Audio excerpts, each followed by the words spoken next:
நண்பர்களே, கிச்சனில் அடைப்பு ஆயிடுச்சுன்னா நம்மளால் ஃபிசிக்கலாக அந்த அடைப்பை ரிமூவ் பண்ண முடியலன்னா கெமிக்கல் ட்ரீட்மெண்ட்டில் அந்த அடைப்பை ரிமூவ் பண்ணலாங்க. என்ன மெட்டீரியல்ஸ் பயன்படுத்தணும், எப்படி அதை செய்யணும் அப்படின்னு சொல்லிட்டு இந்த பதிவில் நம்ம டிஸ்கஸ் பண்ணலாங்க. மார்க்கெட்டில் நிறைய ட்ரைன் ஓப்பனர்ஸ் கிடைக்குது. என்சைம் பேஸ்டு ட்ரைன் ஓப்பனர்ஸ் கூட இருக்குது. எல்லாமே ஒன்று காஸ்ட்லியாக இருக்கும், இல்லைனா ஹெவி கெமிக்கல்ஸாக இருக்கும்.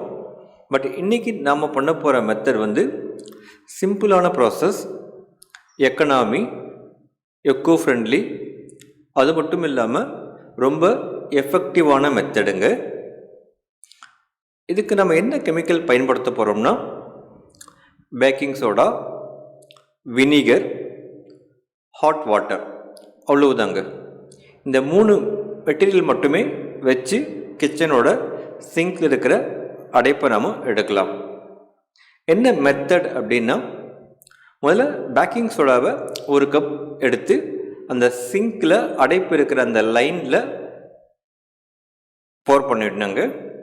அதை போட்ட பிறகு ஒரு 5 நிமிஷம் இல்லை 10 நிமிஷம் நம்ம வெயிட் பண்ணணும். கம்ப்ளீட்டாக அதை அப்சர்வ் பண்ணணும். பேக்கிங் சோடா உள்ளே இறங்கி கம்ப்ளீட்டாக அந்த சிங்க் அப்சர்வ் பண்ணணும். அதை அப்புறமா என்ன பண்ணணும்னா 1 கப் ஆசிட் வினிகர் ஊற்றணுங்க. ஆசிட் போட்ட உடனே இமீடியட்டாக ஃபிஷிங் ரியாக்ஷன் ஸ்டார்ட் ஆகும். அதாவது ஏர் பபிள்ஸ் ரிலீஸ் ஆகும்.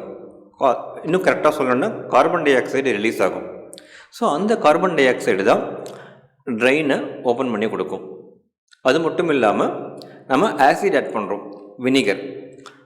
ஆசிடோட நேச்சர் என்னென்னா, பொதுவாக அந்த கிச்சன் சிங்கில் எதனால் அடைப்பு ஏற்படுதுன்னா ஃபேட்டி மேட்டர்ஸ், ஆயில் இருக்கிறதால தான்.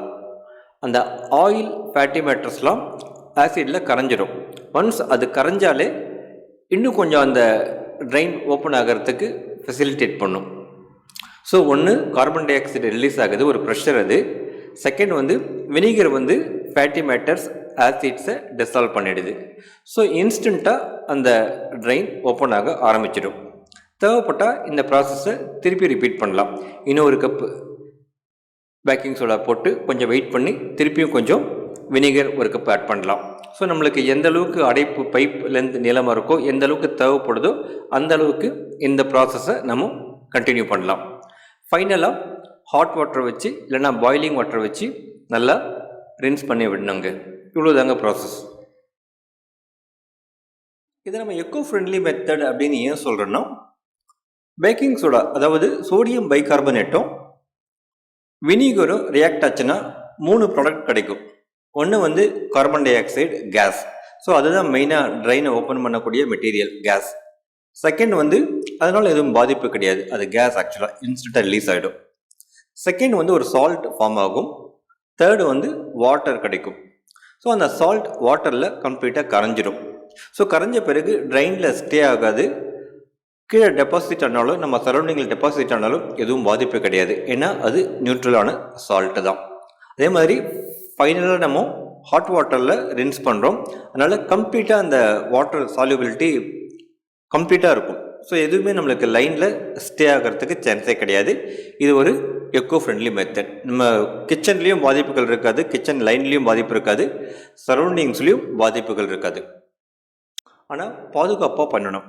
குறிப்பாக அந்த ஆசிடை போர் பண்ணும்போது அந்த முகத்தை கிட்ட வச்சுக்கிட்டெல்லாம் பண்ணக்கூடாது. பட் வீட்டில் கிச்சனில் சிங்க் அடைப்பு இருக்கும்போது இந்த மெத்தட் சேஃபான, அதே சமயத்தில் எஃபெக்டிவான மெத்தடுங்க. ப்ரொஃபஷ்னலாக பண்ணுறவங்க வேறு சில மெட்டீரியல்ஸும் யூஸ் படுத்துவாங்க. அவங்க கேஸ்டிக் சோடா பயன்படுத்துவாங்க. இன்னும் சில பேர் ஹைட்ரோக்ளோரிக் ஆசிட் பயன்படுத்துவாங்க. பட் எல்லாமே அந்த மெட்டீரியல்ஸுக்கும் அவங்க பண்ணுற மெத்தடும் மேட்ச் ஆகணும். ரேண்டம் காம்பினேஷனில் பண்ண மாட்டாங்க. கேஸ்டிக் சோடா மட்டுமே போடும்போது அது ஒரு டைப்பான ட்ரைன் ஓப்பனர். அப்படி இல்லைன்னா ஆசிட் மட்டுமே கொஞ்சம் ஹெவியாக கொடுப்பாங்க, ஹைட்ரோக்ளோரிக் ஆசிட், அது ஒரு டைப்பான ட்ரைன் ஓப்பனர். ஸோ நிறைய மெத்தட்ஸ் இருக்குது. என்சைம்ஸ் போடுவாங்க. பட் எல்லாமே பார்த்தீங்கன்னா அந்த மெட்டீரியல்ஸ் கூட அவங்க என்ன மெத்தட் ஃபாலோ பண்ணுறாங்க ரெண்டும் மேட்ச் ஆகும்போது தான் ட்ரைன் ஓப்பன் ஆகும். தவறாக பண்ணிங்கன்னா நிறைய ஆக்சிடென்ட் ஆகிறதுக்கும் சான்ஸ் இருக்குது.